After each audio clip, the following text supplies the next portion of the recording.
So thank you very much for coming out tonight to the Red Town Hall for Hillsborough County.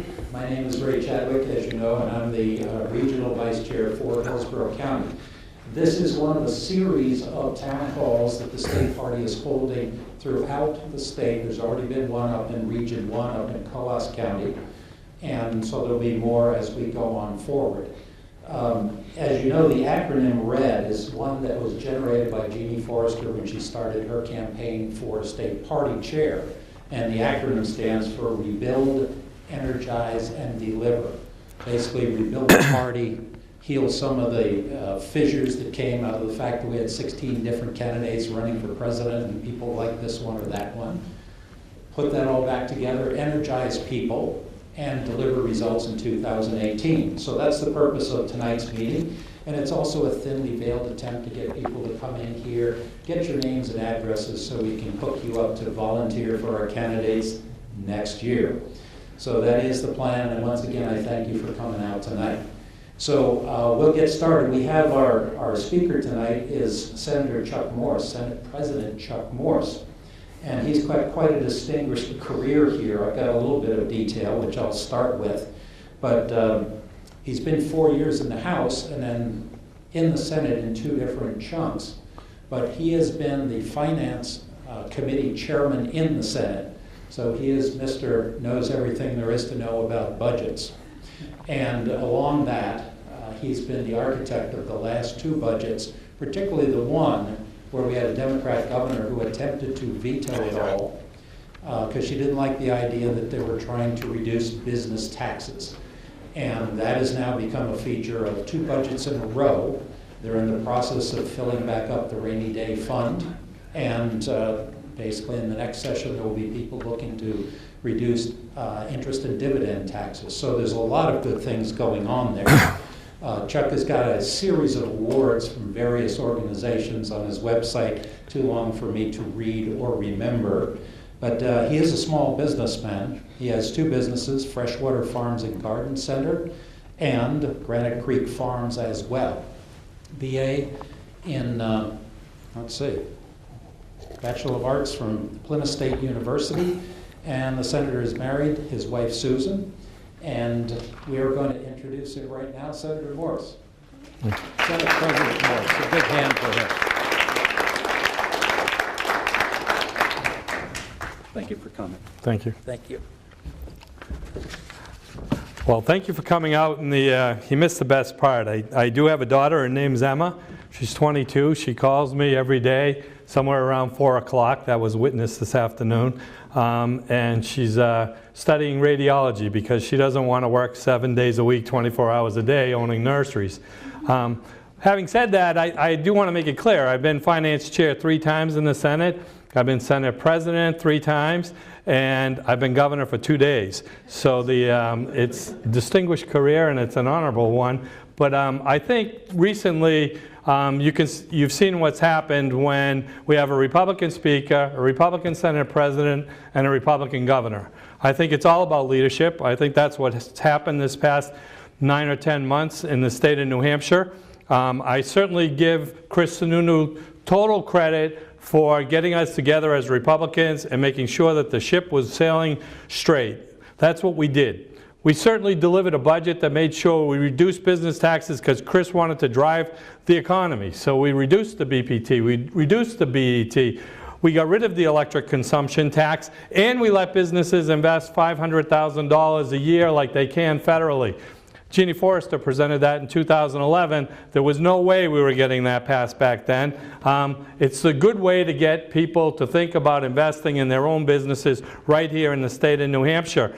That was all done under Chris's leadership, and getting that passed and getting a vote on it took all Republican votes because they're the only ones that voted for this budget. So I think that's equally important. Now, the governor certainly thought that we had to invest in education. And I know as Republicans, I'll get some people that say, we shouldn't have voted for all-day kindergarten. No, we should have voted for all-day kindergarten. We passed all-day kindergarten. We should be taking credit for that. I think that makes New Hampshire stronger. It makes our party stronger. He also said we need to invest in robotics. You know, Norm Major, like Jeannie Forrester, could never get robotics passed in the state of New Hampshire. The governor, what did he do? He brought the businesses in. He sat them down on at a table on a Friday afternoon. He made the Senate president stay there, and he said, I want this. I want this in the budget. Edelblue came in, and Edelblue asked for a number that was way too off the margins for Senate Finance, but we did pass a number that made sure that every school that wanted to be involved could get involved in robotics in the state of New Hampshire, and it's passed. And that's a Republican initiative, and it's going to make the state head in the right direction. We want these young people to stay in New Hampshire. We want to give them a reason to stay in New Hampshire. The other thing the governor did was he passed a scholarship program that gave kids choice. When they go to college, they can choose to go to a private school like St. A's, or they can go to the public school. And the governor put $5 million a year in that. I think when we go further in funding education at the university level, we ought to think of doing more scholarships to make sure that every kid has the opportunity to stay here in New Hampshire, because if they stay here and they get educated here, they're more than likely going to work here. I think it was a great program. I think it's going to make a big difference in New Hampshire. Along with that, and take my word, I was the one that said we'd have $20 million in this. When we finished this budget, it was audited. We have $19 million that we put into education infrastructure construction. We haven't done anything in years. That's because Republicans lived the way you're supposed to with budgets. We sent $37 million in infrastructure money back to our communities for roads and bridges. That was done by us.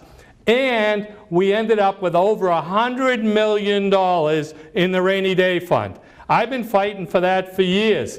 They said I left the Senate. I left in '06, and we had $8 or $9 million in the rainy day fund when I got there. We had 81 when I left in '06. When I came back, we had $8 or $9 million in the rainy day fund in 2011. I was determined to put the state in the position that they can make sure their bond rating stays at the most effective bond rating in the country. That just means so much. We only have one other issue to tackle, and that's this $5 billion unfunded mandate that we have with our employees. And the state of New Hampshire should make sure that they fess up in the future on their employees. The towns are not going to be able to do it, but I tell you, it's the next thing the state should be looking at, because it will put us in a position that we will drive businesses to New Hampshire because they know we're fiscally responsible. Along with that, we certainly knew that we had to start tackling health care in a different way. Because without the governor being hands-on, and without us visiting hospitals and visiting different places to make sure we knew what was going on in New Hampshire, nothing was going to happen. I went to one hospital and I saw mentally ill people in the hallways. Some of them for 2 weeks, sitting there with nowhere to go. One hospital I went to, there were 11 people in the hallways. They only had room for 6. That's not what Republicans do. Republicans basically solve problems. The fact is, we're frugal, we don't want to spend money, but we will spend money on things that need to be spent on. We need management in these categories. We needed to make sure when it came to mental health that we did it the Republican way. We needed to make sure that at the Sununu Center, we built a system under the Sununu Center. There isn't one. The reality is, in this budget, we made sure that we put in place places for these young people to go so they don't end up at the Sununu Center. And we certainly said that we have to put better management into the department to make sure they're reporting back to the legislature to tell us where the problems are before they happen. That wasn't happening, folks. All we did was write checks. We settled everything by lawsuits in the state of New Hampshire. If there was a mental health lawsuit, we wrote a $100 million check. All the money's in the system. With all that money in the system, we as Republicans have to lead. That's what the governor did with the House and the Senate in this budget, and we're making a big difference in all the categories of health care. And I think the future is going to be bright. If Washington can't solve it, we'll solve it here in New Hampshire. I firmly believe that's going to happen under the governor's leadership. I firmly believe we know how to do it. I firmly believe we'll deliver that message to Washington shortly, and it'll be under Chris's leadership that we create the New Hampshire program. A program that will work, not a program like Obamacare that's failing, and we're seeing 50% increases in our policies. That's not fair. It's not a system you want to support. We want to support a system that will help people that need help, and we'll get that done here in New Hampshire.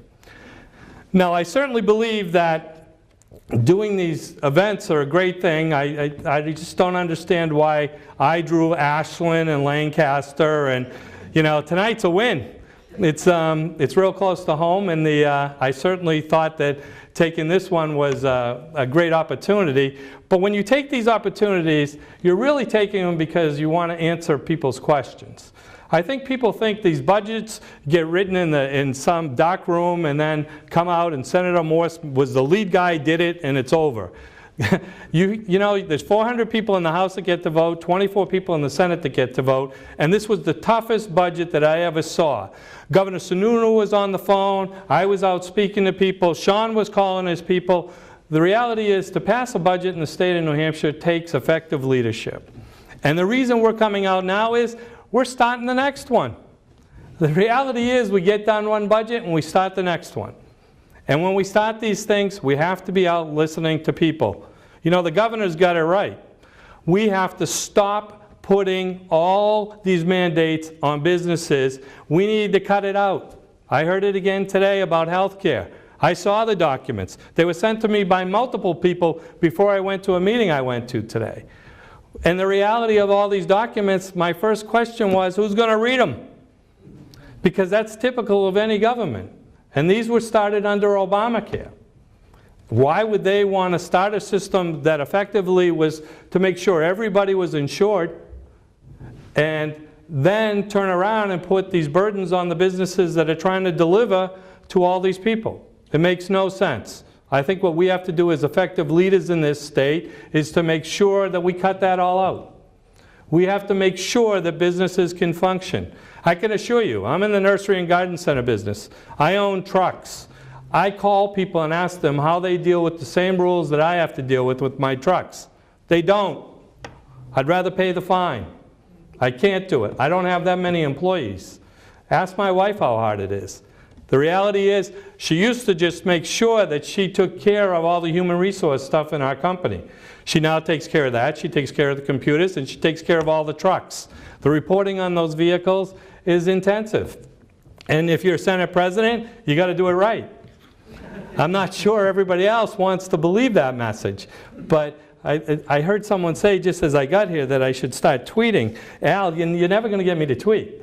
Because the reality is, if I tweet, I know in reverse someone's going to tweet just the opposite, and I'm going to have to defend our position. Instead, I'd rather lead, which I believe we are doing, and make sure that people are following. And that's an important piece that I think Republicans have been doing in the state for the last 9 or 10 months. I do believe we were trying to do that for the last 5 or 6 years, but like someone said, that last budget that we passed, that we lowered business taxes in, that should have been signed the first time. The Speaker and myself had to go out for 3 months and fight for that budget, and that budget had a veto override of the governor because it was the right thing to do. It's putting New Hampshire in the right course, just like expanding I-93, making sure that we're driving businesses to New Hampshire. The governor's out there touting that every day. He firmly believes that that's going to be the success of this state, is to bring businesses back to this state. Well, how do you bring them back? You bring back the old New Hampshire. We make sure that we have limited government and limited taxation. That's the winning message to go out there and talk to businesses about. And that's what we're doing. I think we got the right team. I think we certainly want to hear from you. So I'll take your questions, and I hope you have a ton of them, because you're supposed to take up 15, 20 minutes of my life tonight. So let's do it.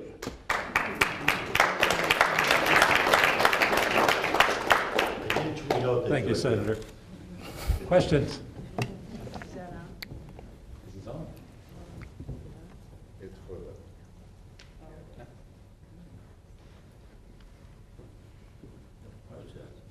Did you have a question?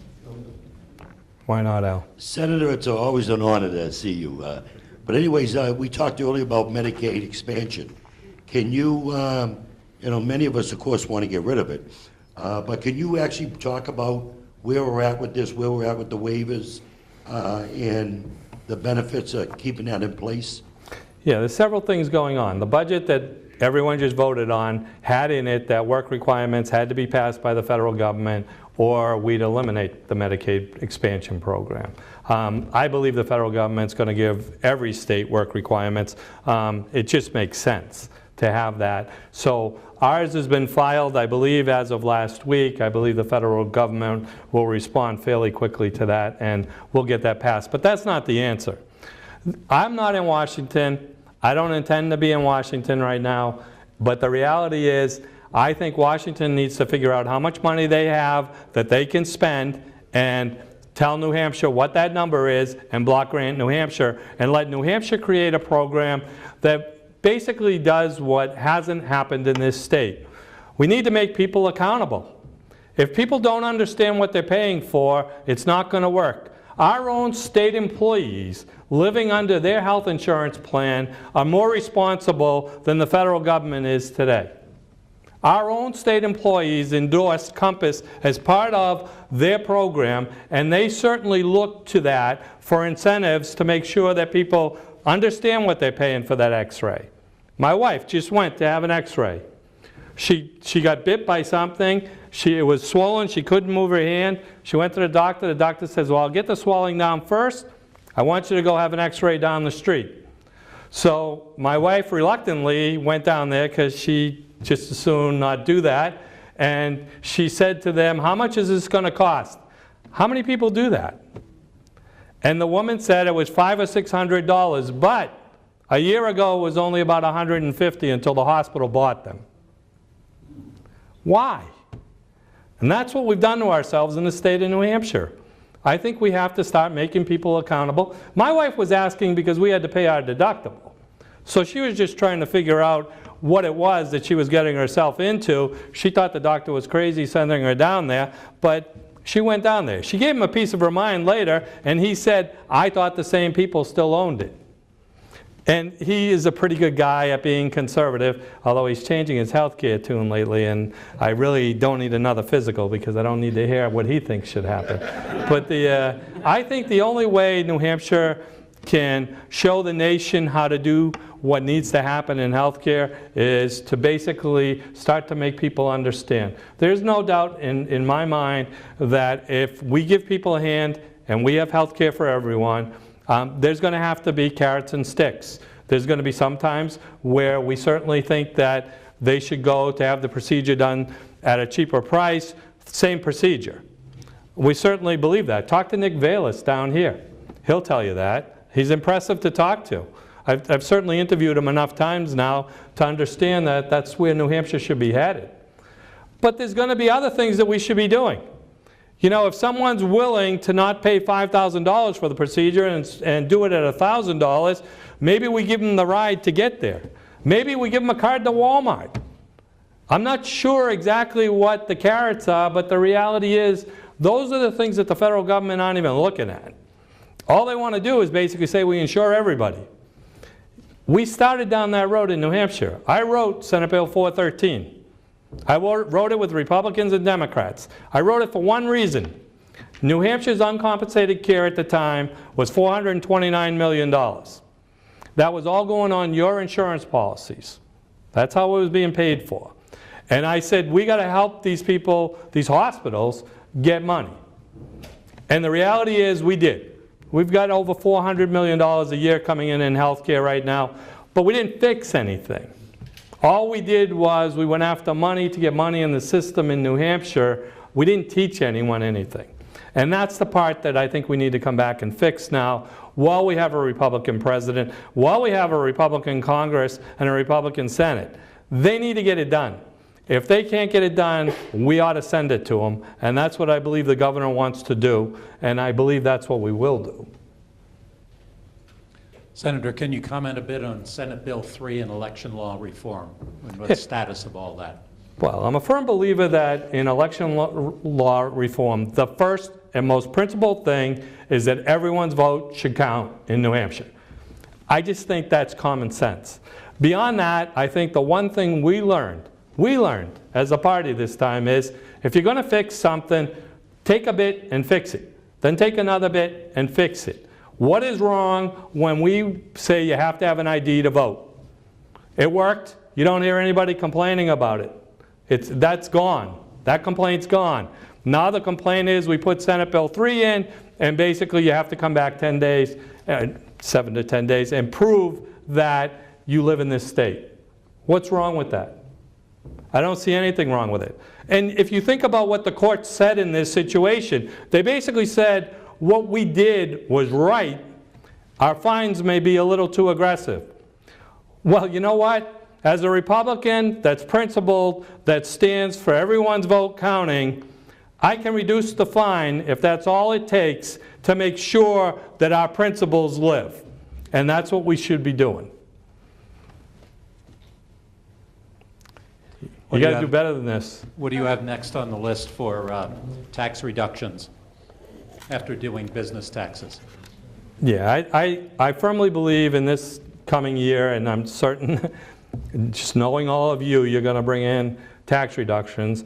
I think we basically this year should not be doing that. I think in the next budget we should come forward, and I believe the governor will, with interest and dividends tax reductions. I think that will keep people here that need to stay here.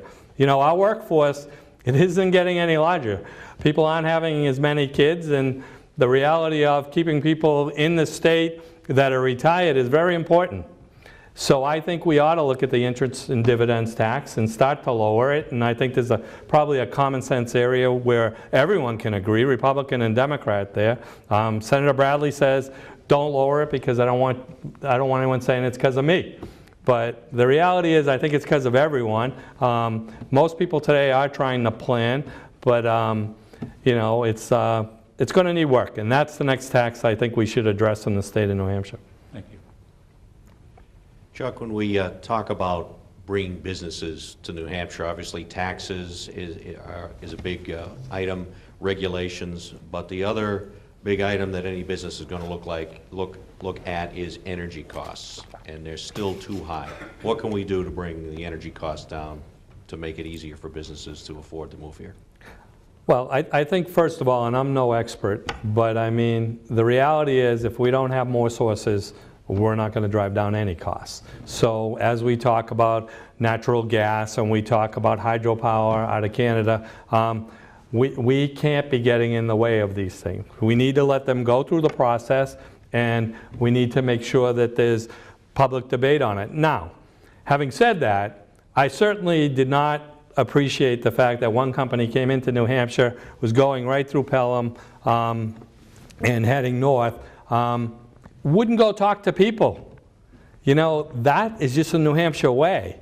I think it's extremely important that we do that. I mean, Jeannie Forrester sent me as far north as you can go to go meet with people and talk about Northern Pass.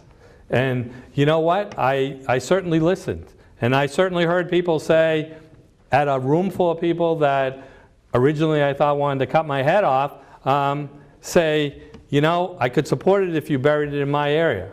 There were 14, 15 people in the room. And I said, boy, that's pretty bold for someone in this room to say, but I listened. And I think that's what we have to do as politicians. I think we have to basically make sure these companies that are coming in are communicating with people, and I think we have to solve problems. Where was Governor Hassan when we were talking about Northern Pass? I can assure you that that 60 miles being buried was because of me. I certainly was the one that was involved in talking with those people because I was up in the North Country talking to people and talking about the beauty of the North Country. They reduced how much power is going to come through the line, so that brought the towers down to 85 feet at probably in most places. And the most significant areas we talked about burying. Is there room to bury more? I believe there is. But if you're not going to sit there and talk to the companies and you're not going to try to make things work, we're not getting any more power, and we're not going to drive down costs. Uh-oh. Trying to keep you here longer. But anyway, Senator, being the bean counter that you are, and a great job you've done in the budget in the past, and a business owner, where are we at, or what is the future? Because some of the complaints I get in my district is on workman comp, on the high prices. Where are we at, or is there a game plan? Do you coming down the road here with any type of legislation to reduce those costs? Well, I certainly believe that we did reduce those costs. I mean, we certainly put in legislation that, you know, we had people wanting to put in rating systems. So basically, we have hospitals against businesses.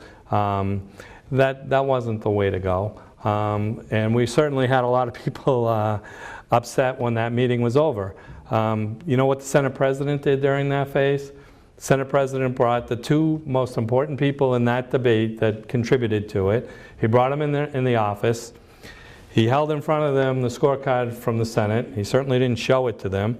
And he said, let me tell you, neither one of you are winning at this game. The reality is, if you're going to do that and pit business against business, you're not going to solve the problem. Where you are going to solve the problem is, look at the Truckers Association, look at the car dealers. I mean, those guys are fighting every day to keep their programs running. You know, just recently, they almost lost their system. I mean, it was basically done in labor, and there was word changes that one employee thought interpreted things that you couldn't grandfather the position. You were grandfathering a person from the 90s, and that person was gone, and someone new in there, and all of a sudden the workman's comp program that they've been very successful with is going away. Well, that was solved because people talked and solved the problem. I do believe workman's comp is going to take more leadership, but again, it's going to be about driving down healthcare costs, and while you're driving down healthcare costs, sit in a room with a bunch of hospitals and you'll understand what they're going through too. So we have to figure a way to do this, and I think we will. But I do think in that last debate we reduced it significantly. Hi, I'm a new reporter from New Hampshire Public Radio. I'm Lauren Chulgen. Two quick questions. One, what do you think would be in the state's winning bid for Amazon? And the other one is, I don't know if you had any specific comments, you were talking about healthcare a lot, about the President's executive order last week about the Affordable Care Act. Thank you. Okay. The first one is very simple. You know, the most livable state in the nation. I mean, I think that's very important to young people. And it's very important to you and I. I mean, that's one thing we pride ourselves on. I mean, there's no way that north of Concord we're going to let anything not be green. I mean, we've prided ourselves on that for years, and we're going to keep it that way. And I certainly, when I was up listening to that group up there, they talked about doing some kind of tax, and I said, oh, great, so my hometown of Salem can raise the money for the state of New Hampshire and send it to you. That's not the way to solve it. I mean, I certainly believe when it comes to Amazon, we have to sell that. Along with it, we have one of the greatest assets that I don't think right now is being used the way we should use it, the airport. I mean, I certainly believe what happened was we built I-93, we put in one of the best bus systems around, we ship everybody to Boston right now. I mean, do you remember? It was only 2 months ago Boston was talking about how they wanted to tax people, you know, that were getting off those buses that were being dropped at the airport. The reality is that shouldn't be the case. We should be getting those airlines back to New Hampshire. And I know everyone tells me that the model doesn't work for any of these airlines. The model will work when we deliver those buses to our own airports, and we're bringing those buses from Andover and North Andover because our highway system is one of the best in the nation. We already prove it with Route 3. 80% of the traffic going to the airport goes that way. When 93 is done, I want that 80% to stick, and I want the Andovers and the North Andovers to be going north to our airport. I think that's one thing you can sell to Amazon, along with the fact that we have the land up there. So the next thing that you have to make happen in New Hampshire is the workforce. I certainly believe that making that workforce happen is a priority of mine, the governors, the speakers, the whole legislature. I certainly believe we need to be talking about things like medical schools in New Hampshire. I certainly believe that my daughter, who is studying right now in Massachusetts at a hospital, I would love her to be up here in New Hampshire. I would have loved her to say, I want to study at that school in New Hampshire. Think about it. Go to St. A's and have a medical school at a hospital here in New Hampshire. That's what we should be looking forward to. We looked at it in the 90s, we didn't do it.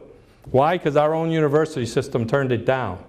I don't think that's the answer. I think we should be doing stuff like that. I think everything that we possibly can do to keep a workforce here in New Hampshire, reduce the interest and dividends tax, because older people will stay here because their money, they'll be making money and we won't be giving it to us.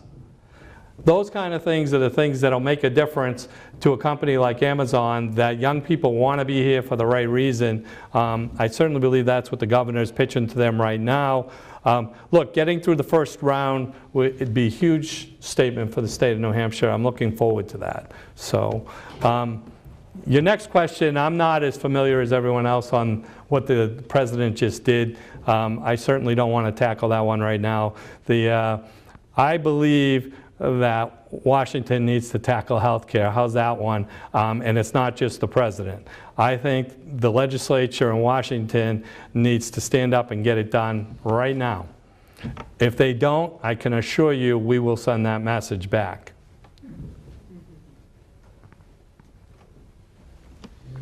Senator, I have a question. About 10 years ago, Verizon left New Hampshire. Verizon, not Verizon Wireless, but Verizon, the telephone company.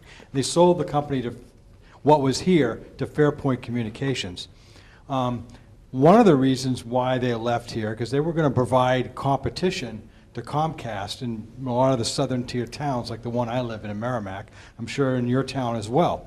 One of the reasons why they left was because we didn't have a statewide franchise agreement. How come after all these years of Republicans in the legislature, we don't have a statewide franchise agreement for cable television or any kind of rolling out any kind of broadband throughout New Hampshire?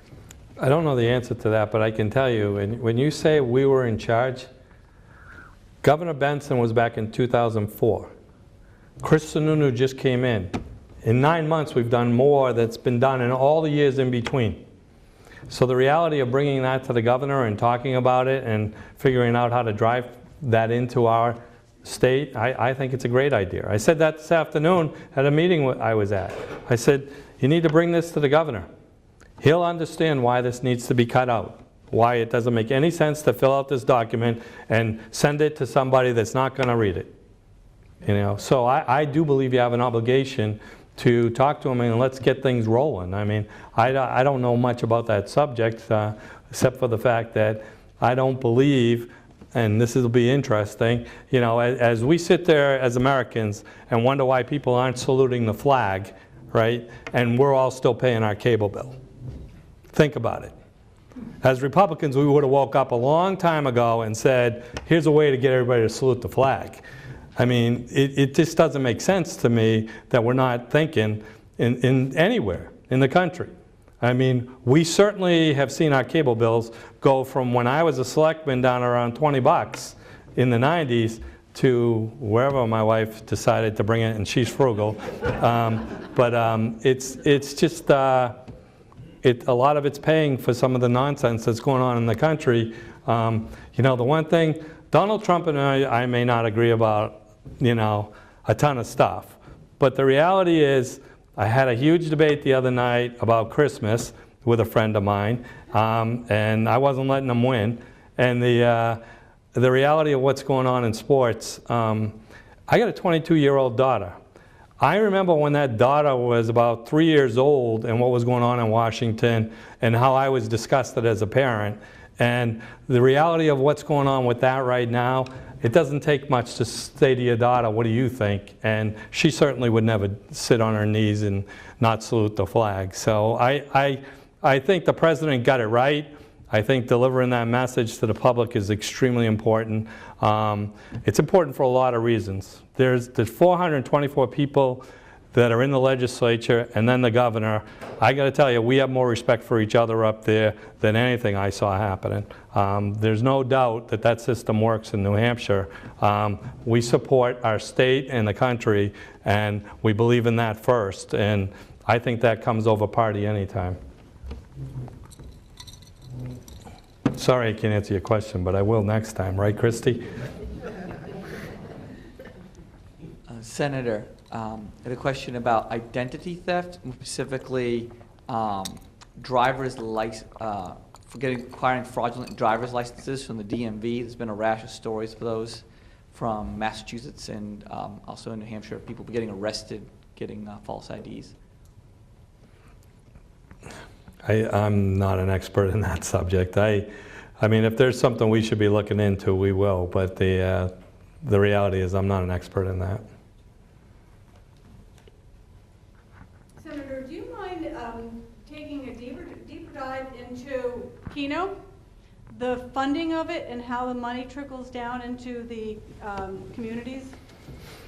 Well, the deeper dive is yet to be seen. Will the communities have Keno? I mean, they're all going to vote on it. Some of them, I think one already has, but March is going to be a big time period to find out if towns like mine will vote for Keno. I don't know if that's going to happen. But the reality is if Keno doesn't happen, the legislature better be prepared to write a check, because we're going to put these kids into kindergarten. So the idea that came out of the House to put Keno in place, they knew the Senate President was dead against it, but the reality was we were going to deliver the governor's program on kindergarten, and if that's how the House saw we were going to pay for it, we were going to pass that in the Senate. And it certainly took a lot of work to convince everybody that the Keno part of it was the right thing to do, but you had your chance of having Rockingham Park, which would have been the greatest thing going. What's going to happen down at Rockingham Park now is going to be fantastic. It's what young people are looking forward to our state right now of seeing it happen.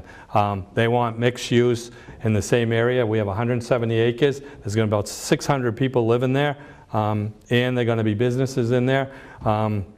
We may not get the top dog, but I'm sure we're shooting for IKEA and things like that. So we're going to have a great thing happen in Salem, New Hampshire. I don't know where Keno will fall. I really don't.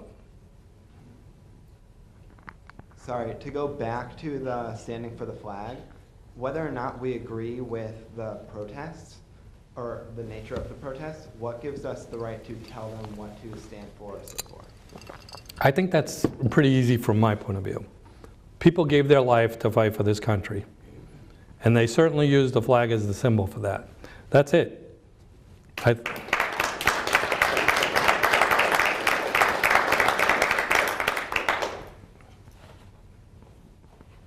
You guys can do better. Senator, you touched briefly on it about broadband, and in large swaths of our state, in schools and the rest, we do not have high-speed internet, which is causing some of the more rural school systems to fall behind on some of the activities. What role, if any, do you see the state playing in helping to bring high-speed internet to these locales? No, I think Commissioner Adelblue sees that as part of this infrastructure program. We on purpose, when the Senate got the infrastructure bill, it needed some work. We certainly believe that we needed to put Perry Plummer, which that's Homeland Security in New Hampshire, and put education both on that committee along with the legislature. Remember now, you're going to take a chunk of money, you're going to put it in a bucket, and you're going to say to the Governor, it's yours. You can spend it. There's only one other account like that in New Hampshire. It's the alcohol account. There's $14 million in there, and I believe the governor will do great things with that. But this account was set up the same way. There's $19 million in this account. And both those people also have access to other monies that come into New Hampshire in grants. I firmly believe that Adelblue wants to make sure that happens. He presented a plan to us. He needed funding for that plan. I think this gives it to him.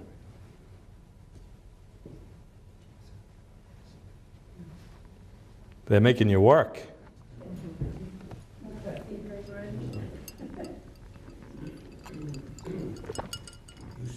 Senator, I'm Navy wife for 20 years. And it recently came to my attention that our cemetery in the state for the military does not accept the men and women from the National Guard. I'm a firm believer that anybody that puts a uniform on for this country, whether they serve domestically or across the ocean, should have the privilege to be buried in a national cemetery. I understand there's 114 acres up there. 14 acres are being used, and it was built with federal funds and state funds. How do you feel about that?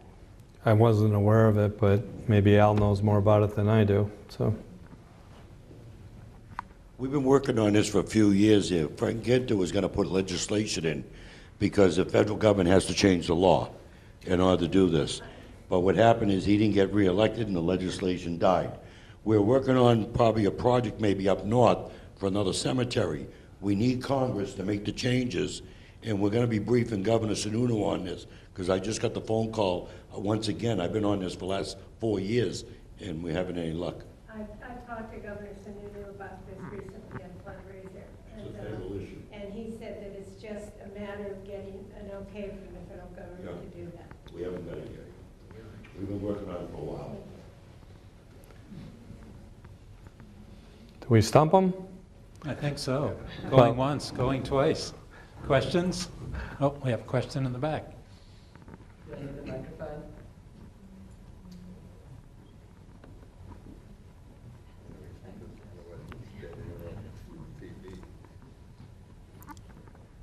Hi, Senator. I'm interested in economics, and I was wondering what your vision is of an economy that values the free market but still provides protections for working class families and workers.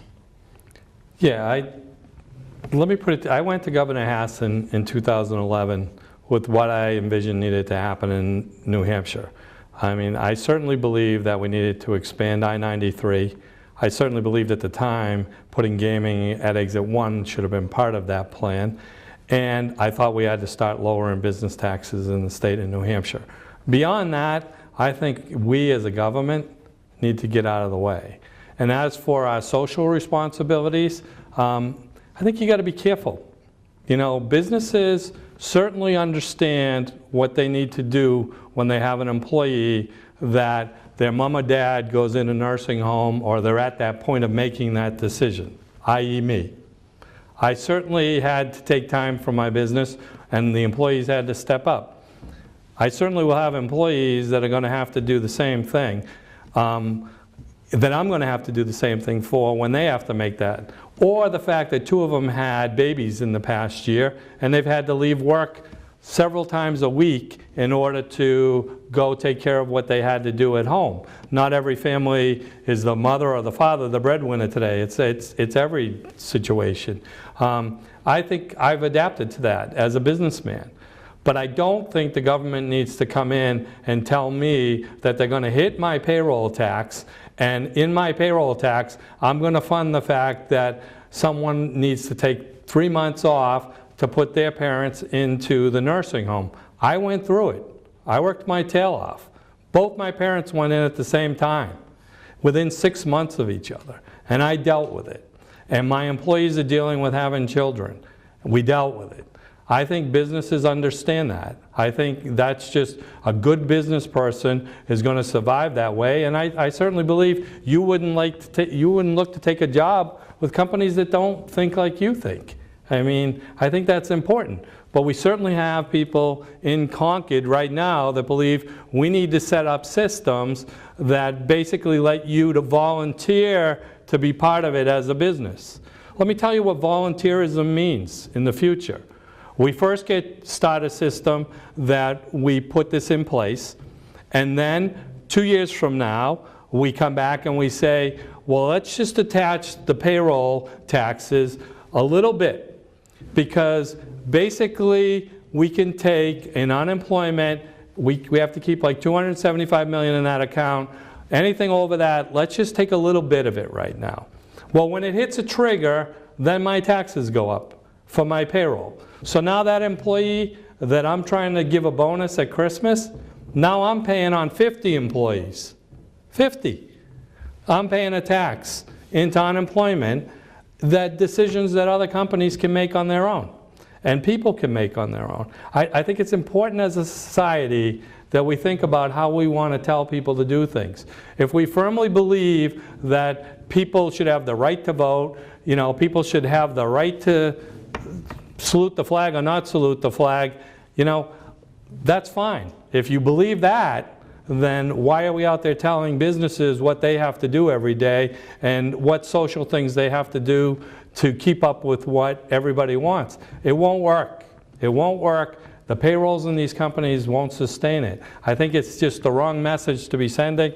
I'm certainly fighting those things in Concord for you because I believe that you get to make the decisions. Remember, the one thing I said when I started this, we're going back to limited government and limited taxation.